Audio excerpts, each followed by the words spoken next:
In this video, I'm going to attempt to remove the fan bracket, the bearings. There's two bearings inside there that are sounding like they're in pretty bad shape.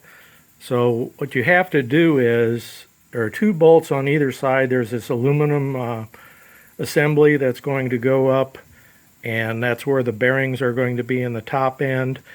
So what I'm going to attempt to do is to remove the bolts out of the fan. Okay, if I take the bolts out of the fan, I should have enough room to be able to wiggle out the rest of the bracket and the pulley. The one thing on this engine I didn't realize is that there's no adjustment on the belt. Okay, down at the bottom, the pulley at the bottom is actually a split pulley. To adjust the belt, you have to put shims in that pulley to either make it a little tighter or a little loose, but there is no belt tensioner like you're used to seeing on any other tractor I've worked on. So this is going to be probably a knuckle scratching thing where I'm trying to get in there behind the radiator.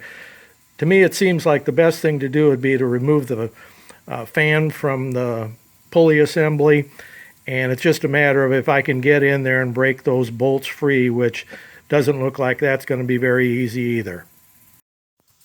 Well, this was a big surprise. I was able to get the bracket off, and what I did is I took the 4 bolts that hold the fan onto the pulley, and apparently somebody put Loctite on them at the factory, because these are, were in there really tight, but I was able to get them out and not break them or round off the heads. So now the next thing will be there's supposed to be 2 bearings inside this fan assembly. So the next thing I'll be doing is taking that apart. Shouldn't be a big deal to just replace the 2 bearings, and then it'll be just a matter of putting it back in the tractor, which doesn't look like it's going to be that tremendously difficult. I originally thought this project was going to be a bit of a nightmare, but looks like I'll have it done in a couple hours. Remove the bolt head or the nut here that's holding the bearings in place.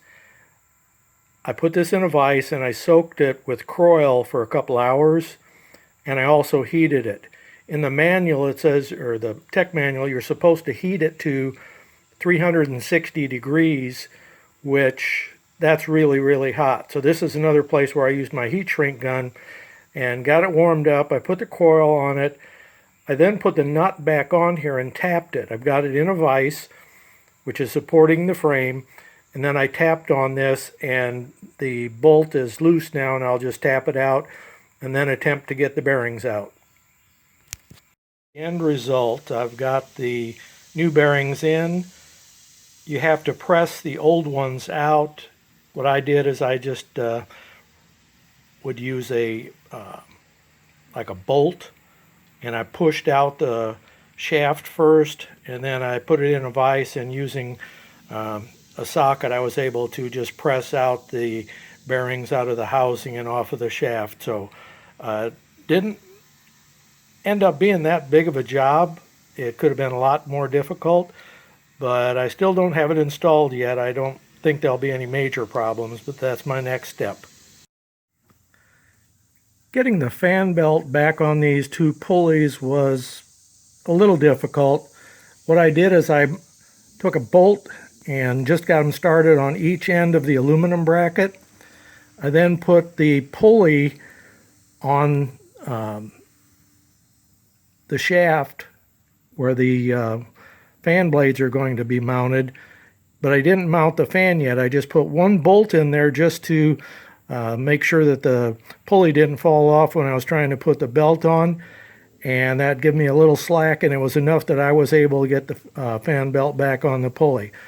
So the next thing will be to get the 4 bolts back on the radiator side of the fan back into this pulley hub, and once I do that, that's going to be probably the most difficult thing. Tightening the other 4 bolts on the outside here is not going to be something that I don't anticipate really having any problems. They're just going to be a matter of tightening them up and torquing them down. So things are going better than I expected. So after finishing up this repair, I'm going to have to say that it wasn't really all that bad.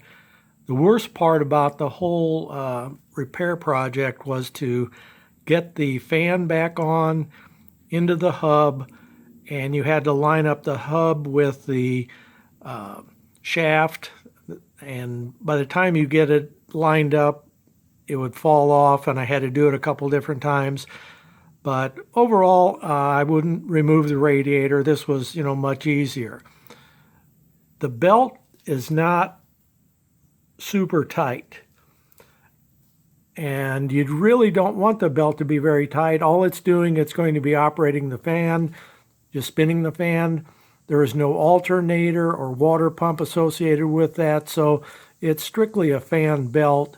So I just don't think it has to be very tight, and I'll see once I start running it. But overall, I'm just happy that I was able to do this and didn't have any trouble.